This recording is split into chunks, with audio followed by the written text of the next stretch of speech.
अस्सलामु अलैकुम वरहमतुल्लाहि वबरकातुहू। दोस्तों, आज की हमारी स्टोरी का टॉपिक है द शू सिलेक्शन और थीम ऑफ द स्टोरी है ओवर थिंकिंग। कदीम जमाने में एक बहुत ही अक्लमंद, होशियार और समझदार आदमी हुआ करता था। वो बहुत ज्यादा पढ़ा लिखा था। वो अपने इलाके में एज अ परफेक्शनिस्ट मशहूर था, क्योंकि वो अपने तमाम मसाइल का हल किताबों में तलाश करता था। उसने कई किताबें पढ़ रखी थी और जो भी मसला होता था वो उस मसले से रिलेटेड किताबें तलाश करता और उसमें उसका हल ढूंढ लेता था। एक रोज चलते हुए उसे इस बात का एहसास हुआ कि उसके जूते बहुत ज्यादा पुराने हो चुके हैं और जल्द ही वो फट जाएंगे। उसे अब नए जूते खरीद लेने चाहिए। अब वो जूते खरीदने पर रिसर्च करने लगा। उसे इस बात का एहसास था कि अगर उसने गलती से गलत जूते खरीद लिए तो ये पैसों का भी नुकसान है और उसके पैरों का भी। वो बहुत रिसर्च करता है और किताबें पढ़ने के बाद ये मालूम कर लेता है कि आखिर उसे नए जूते कैसे खरीदने हैं।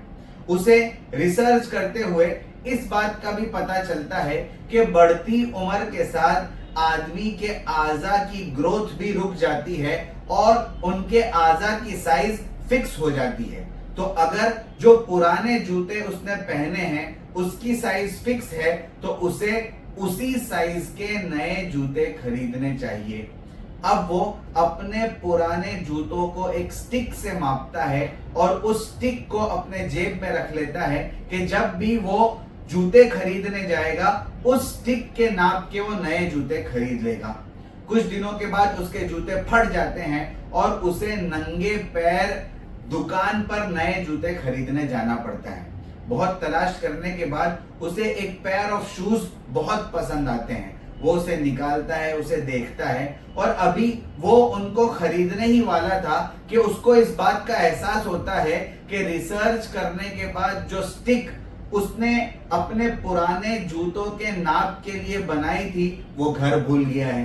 अब वो दुकानदार से माजरत करता है कि मैं आज आपके जूते नहीं खरीद सकूंगा क्योंकि वो नाप की जो स्टिक है वो मैं घर पर भूल गया हूँ और घर मेरा बहुत दूर है। मैं आइंदा कल आऊंगा और ये जूते खरीद कर लेकर जाऊंगा क्योंकि मैं आइंदा कल उस स्टिक के साथ आऊंगा। अब वो शख्स अपने घर वापस जाता है और दूसरे दिन स्टिक लेकर दुकानदार के पास जूते खरीदने पहुंचता है।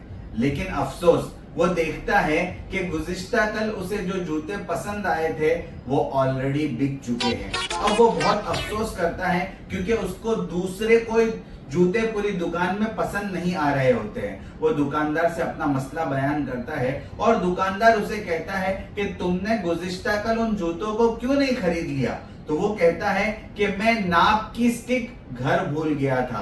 दुकानदार कहता है कि अक्लमंद आदमी, तुम नाप की स्टिक घर भूल गए थे लेकिन तुम्हारे पैर तो यहीं थे, उसी की साइज से तुमको जूते खरीदने थे। तुमने अपने पैरों की साइज के जूते क्यों नहीं खरीद लिए? तो वो कहने लगा कि असल में मेरी रिसर्च ये बता रही थी कि तुम्हारे पास प्रॉपर नाप होना चाहिए और मेरे पुराने जूतों का नाप मैंने उस स्टिक पर लिया था, इस वजह से जूतों को खरीदने के लिए स्टिक का होना बहुत ज्यादा जरूरी था। दुकानदार मुस्कुराता है और कहता है, मेरे दोस्त, ये तुम्हारी ओवर थिंकिंग है। तुम्हें अगर जूते खरीदने हैं तो पुराना नाप होना जरूरी नहीं है, 3 चीजों का होना जरूरी है, थोड़ा सा कॉमन सेंस, तुम्हारे पैर और कुछ पैसे। दोस्तों, इस स्टोरी के 3 मॉरल्स और वर्ड्स ऑफ विजडम ये है। नंबर 1, ओवर थिंकिंग का मतलब ये है कि अपने लिए ऐसी जगहों से प्रॉब्लम्स और मसाइल को क्रिएट कर लेना जिनका पहले हकीकत में कोई वजूद ही नहीं था। नंबर 2, ओवर थिंकिंग इंसान के चैन, सुकून, अमन, अमान, राहत और आराम को तबाह करके रख देती है। ये बीमारी इंसान को ऐसे पेचोखम में मुब्तला कर देती है जिससे उसका बाहर निकलना ऑलमोस्ट नामुमकिन हो जाता है।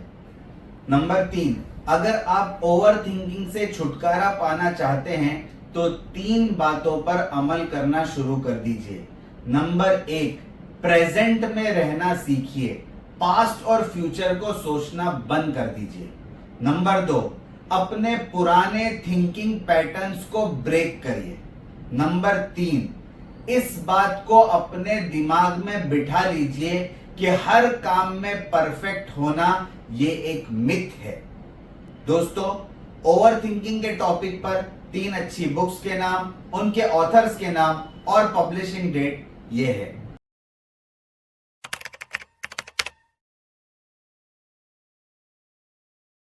Thank you very much. जज़ाकल्लाहु अहसनल जज़ा।